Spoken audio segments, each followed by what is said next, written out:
braving government bullets to boot out a dictator, sending her fleeing to neighbouring India, and setting up an interim government with an internationally respected figurehead, Nobel laureate Muhammad Yunus. Bangladesh hit the headlines in 2024 for all the right reasons. But that's actually only the start. It's now that Bangladesh and its more than 170 million people are at a crossroads. There are strong forces that would pull Bangladesh back towards authoritarianism, but the path towards democracy is also an option. February's election and a referendum on a constitution are a first step, but only a first step. I've spoken with two Bangladeshi legal experts to discuss what the country needs to do in three crucial areas to move towards a democratic future.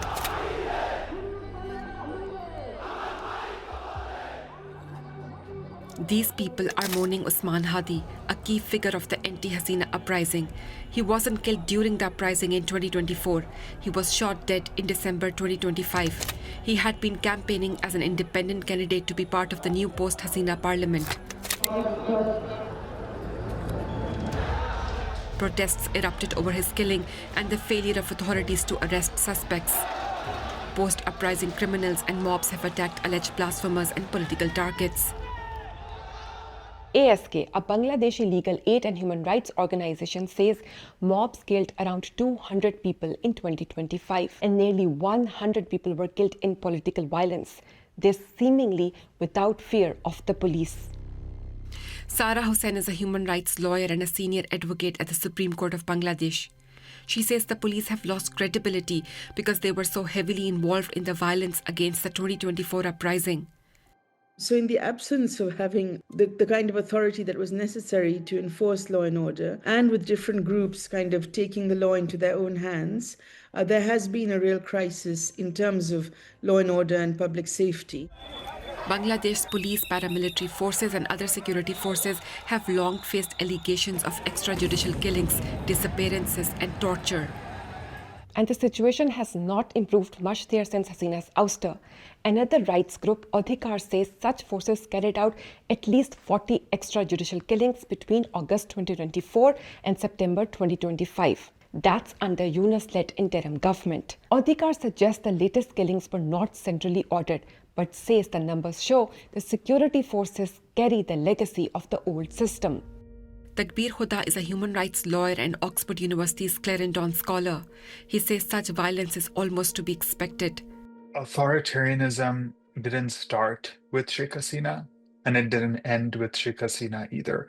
Sheikh Hasina inherited an authoritarian framework that she then used to her advantage, which the new government can just as well use to their advantage. So the oppressive structure of the police and the security apparatus of the state is deeply intertwined. People are expressing their anger and dissent more openly. Protests by textile workers, teachers, students and other groups are becoming increasingly common. So people are getting more and more accustomed to criticizing decisions of the government, members of the government online without fear. This is, probably one of the biggest wins of the revolution, because this was quite unthinkable in the Sheikh Hasina era. You posted one wrong Facebook status, it could be like a riddle between, Sheikh Hasina and Modi, and you were thrown into prison. So if the new government then starts behaving in that manner again, obviously, that's like, a return to the old. But if Bangladeshis, realize that this is a power that they've regained and they should not surrender it so easily, then of course there will be genuine change. Bangladeshis also seem to have had enough of political violence. Some of the anger here at Usman Hadi's funeral was because many believed he was targeted because of his politics and his growing popularity. Hadi was a vocal critic of Hasina's Awami League and what he saw as Indian influence in Bangladesh. People felt like Hadi's killing was meant to send a chilling message that whoever seeks to challenge these, arrangements of power distribution will suffer the same fate as Hadi did. And I think the immense turnout you saw in Hadi's funeral and the constant support for Hadi is really a rejection of that threat, right? Like millions of people saying we will not cower to, this act of violence. Sara Hussain says the people's rejection of violence, political and sectarian, has to be reflected by the new government. It's very important for the government to give the message that it's going to do everything in its capacity to prevent such things from happening and to hold people to account. And I think even if it's starting now, we need to see that that is happening, and that's happening without any kind of discrimination and exclusion. Bangladeshi police and paramilitary groups remain. Rights groups say the road to democracy needs reforms to turn the police back into protectors rather than instruments of oppression.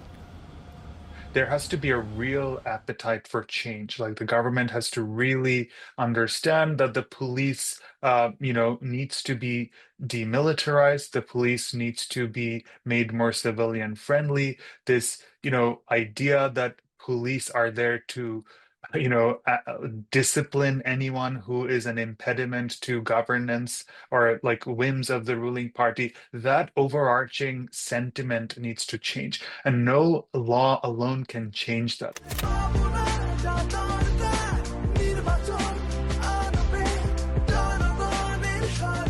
This government veto encourages people to vote in the February election. It promises a transparent and fair democratic system, but few expect the election to be the end of the journey towards democracy. It's not going to solve every problem, but it will create a new context within which we can try to move forward and strengthen the law and order situation, strengthen security and safety for people, and as I said, move forward.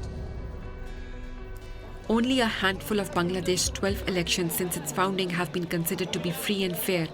Ahead of February's vote, observers saw some encouraging moves by civil society to expose problems. Where these concerns are being raised, I think what the media is doing quite a good job of flagging them at the moment, the press and the broadcast media, and of course social media, these things kind of break much faster. So I think particularly with the level of online activism that we see in Bangladesh, I think it's going to be hard for many things to be hidden. The Awami League, Sheikh Hasina's party, was outlawed, so it couldn't run in the February election. The interim government formed to take Bangladesh from uprising to election was under enormous pressure to keep the Awami League out of the picture. It banned its activities under Anti-Terrorism Act. It said the party's activities will remain proscribed till the trials against the Awami League and its leaders are completed. Rights groups have criticized the ban, questioning its legality and suggesting it undermined the all-important election. Transitional justice experts would suggest that Awami League should have been given the opportunity to reconstitute itself electorally. And if we are so confident that the people of Bangladesh do not want Awami League to ever return to power, then allow them to contest in the ballot and let the results speak for themselves. Then there's the question of justice. This is the International Crimes Tribunal. It sentenced Sheikh Hasina and her Home Minister to death in absentia for crimes against humanity for the 2024 repression. But rights groups, including Amnesty International, say the trial did not meet international standards, possibly because the court bowed to demands for a quick result. Bangladesh's July Revolution is so unique because there was such overwhelming imagery, video footage of the horrific violence that the state inflicted on its protesters. There were audio recordings where Sheikh Hasina was seen to order and authorize lethal force. So many could wonder, if the evidence is so overwhelming, if it is so obvious, why do we even need such a protracted trial to ascertain guilt? That is precisely where, the legal process must insulate itself from trial by media. Takbir Huda told us the Supreme Court could order a review or retrial, but that this would be politically costly for the new government. In order for those millions of people who voted for the Awami League to feel included in the new Bangladesh, they may need a fairer procedure for dealing with Sheikh Hasina and other Awami League leaders. They also need representation in Bangladesh's democratic future. While Awami League leaders have not apologized or taken responsibility for the violence of 2024, the question is whether the party can be readmitted into the system, and if so, how.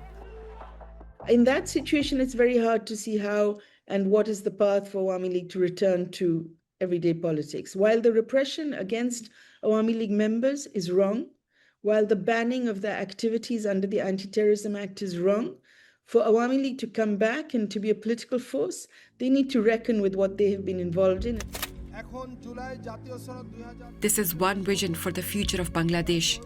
The July National Charter 2025 has been signed by major political parties, including the Bangladesh Nationalist Party and Jamaat-e-Islami. It proposes constitutional changes designed to strengthen democracy. যেখানে কেউ চাইলে 10 বছরের বেশি প্রধানমন্ত্রী থাকতে পারবে না। আপনি কি চান তত্ত্বাবধায়ক সরকার কিভাবে তৈরি হবে এটা সরকারি দল এবং বিরোধী দল মিলেই ঠিক করুক? This video released by the interim government explains changes such as limiting the Prime Minister's term to 10 years and having all elections held under temporary caretaker governments.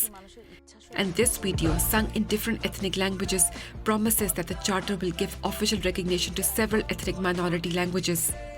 Supporters say it reflects what people hoped for during the 2024 July uprising. But if implemented, would the charter be good enough? I don't think the July Charter is adequate in the matters it addresses, and certainly not in how it addresses issues of equality and inclusion, which were core issues in the movement. And for me, those are the things that are about transformation of our society, not terms of office of the Prime Minister. Those who took part in the uprising are celebrated in the charter, but critics suggest others who faced repression but did not actively take part are overlooked. The danger is that people may feel special treatment for the 2024 protesters mirrors the privileges Sheikh Hasina's regime gave to families of fighters from the 1971 War of Independence. Anger at that institutional favoritism and the orthodoxy it came from led to the 2024 student protests, which spiraled into the uprising that ousted Hasina. In its core, it is creating a new orthodoxy, which is precisely what the revolution was uniting against. And it is creating a class of heroes who have access to state benefits. And that is also something that the revolution had united against. The July Charter offers one version of what reforms the Bangladesh Parliament could introduce. But to achieve constitutional changes truly representative of all Bangladeshis, the new parliament will need to address deeper questions of equality and representation. This is a start and puts Bangladesh at this crossroads. As we have seen, in order to follow the signs, the state has to take decisive steps in several crucial areas. To ensure the safety and confidence of its people, it must hold police and the security forces accountable for their actions. And to give everyone representation, it has to find a way back for Awami League supporters. And to avoid an exclusionary orthodoxy, it must rework the charter and a new constitution. That's not all. There's a lot to do. But there's a chance here for Bangladesh to take that road towards a democratic future.